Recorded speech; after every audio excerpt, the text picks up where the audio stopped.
Chapter 10. A bloody sunset was nothing new to Teague, so he took little notice of it while he sat outside the telegrapher's office fanning himself and listening to the rackety clicks inside. The streets of Newkirk were virtually deserted, so he had little compunction about having the waistcoat draped on the back of his chair and his shirt open halfway down. If he weren't sure one or another of the town ladies would come to check on him within the hour, "Would you like some ginger water or lemonade or buttermilk, Captain Scott?" had become a worn phrase by 2 o'clock that afternoon, he would have lost the shirt entirely. As Teague started having to squint to see past the light from the office, he leaned forward at the figure of a man walking toward him from the mercantile. It had to be one of the older men. He'd sent the infantry to patrol the pastures of the outlying farms after Brighton complained, "Sitting around here waiting for them won't get anything done. We ought to be out looking for them."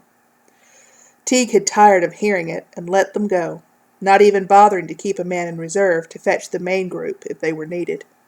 He'd draft one of his scouts for that job, if any of them thought to report back to him on time. "Hey in there," Teague called to the telegrapher without taking his eyes off the figure. "Try and raise Steubenville again and see if you can confirm a skirmish there. Doctor?" Warner stepped into the light and folded his arms as if guarding them against some premonition of cold. "Did you let my daughter go off on that north road by herself?" "I didn't let her do anything. It was all her." "I want you to send someone to bring her back." "I don't have anyone to spare. All my riders are still out. You could go yourself." Warner stepped up on the porch. "I thought of that. But I can't leave town when you've got the only other doctor in 20 miles out patrolling a bridge." "Like as not, she's on her way back as it is. She's not fool enough to stay past dark in unfamiliar territory." "You think so?" "Do you know what lies 15 miles up that road? A contraband settlement. How desperate do you think some of those people might be after a 2,000-mile journey and no work or food or money to show for it?" Teague stared back at him. "How many are up there?" "I don't know. 16 or 17 shanties." "I'll send a boy after her just as soon as one gets here." Annalee was not lost or hurt, but only sleepy and hungry. She couldn't tell how long since sundown she had been riding. She had already dozed 3 times in the saddle, so that 1 hour or 5 might have passed. She guessed it was closer to 5, since the crickets had stopped chirping, and the only sound she could make out was that of Benedict's hooves in the dirt. Another twig broke in the woods on her left, and she turned in the saddle as she had countless times that night to see into a darkness that hid all but the blackest outline of trees. What she wouldn't have given for a distant light in some farmer's little house, but either no one lived out here, or what people who did have houses along the road were sitting without their lamps, in the hopes that Morgan and his men would not attack what they could not see. Annalee looked up at the stars for some assurance that the world was not all black. Again she thought of what she wouldn't give to be able to read the positions of the constellations, because then she could at least count the hours before dawn. She gathered the reins in her right hand and pressed her eyelids with the thumb and index finger of her left. Her head ached just above her eyebrows, making it all the more difficult to keep her eyes open. "This will never do," she whispered. Though she was sure no one was within 2 miles of her voice, she felt somehow that anything above a whisper would bring the blackness down around her like the avalanches in Switzerland that she'd read about in Mrs. Trelane's travelogues. Even the sound of her whisper in her ear made her stiffen and brace for some sort of collision with the darkness. She brought Benedict to a stop and dismounted. The only way she could stay awake would be to walk with him. She stepped deliberately through the dirt, kicking out to determine that she would not trip in some rut or dip in the road when she shut her eyes for a rest. She counted the steps to 20, and then opened her eyes to see if any shadow on the gray road ahead could mark a depression.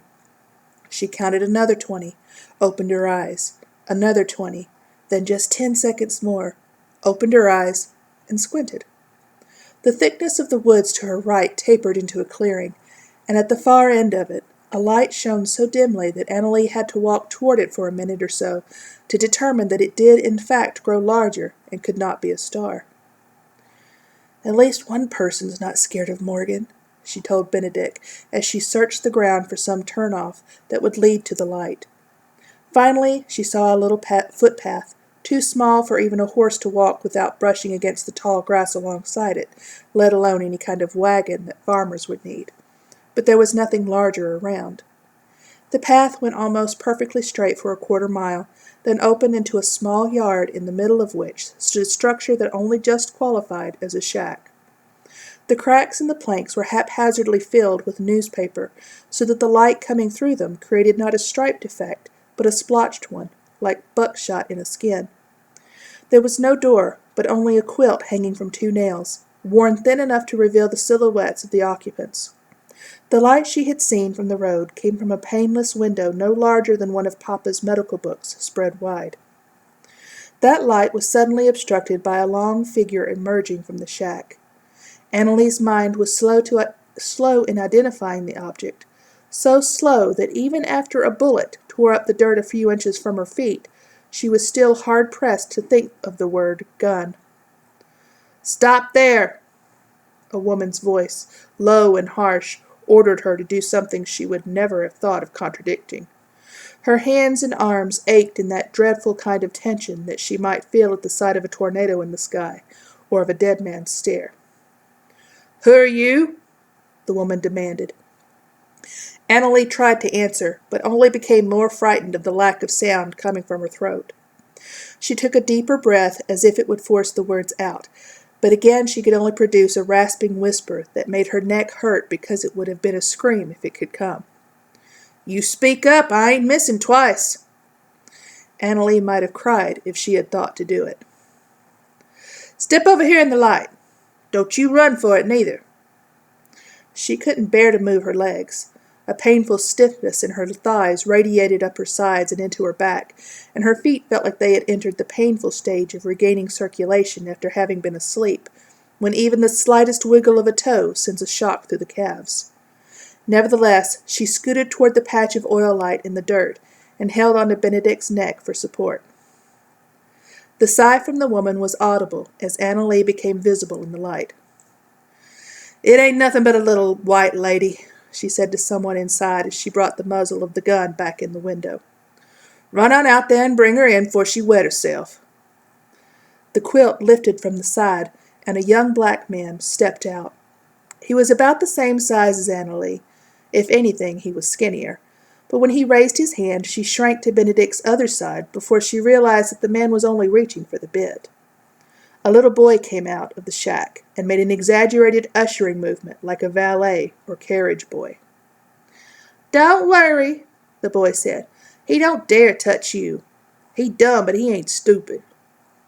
She didn't listen to the boy's words or notice the mocking tone, but only watched him lead the way past the man tying Benedict to a tree limb and in under the quilt to where there was the woman with the gun.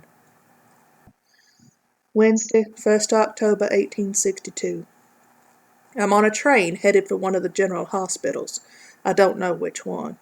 I was almost left in Frederick to rot with the rest of the poor devils there, but a fellow was put on the train by mistake, as he was already dead. An older civilian surgeon from somewhere up north walked out among us who had been brought to the depot only to miss the train. He looked from cot to cot, I suppose just trying to decide which of us he should bless as a replacement for the dead man. He settled on me. He looked at me for a moment with sad eyes, or perhaps more likely fatigued eyes, then motioned to the younger surgeon who was with him to have me taken on.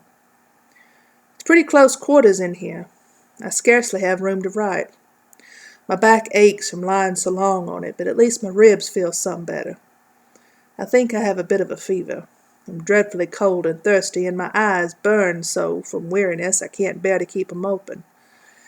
Yet I have found that sleep brings its own set of pains, perhaps worse than wakefulness, as I dream of nothing but the battle.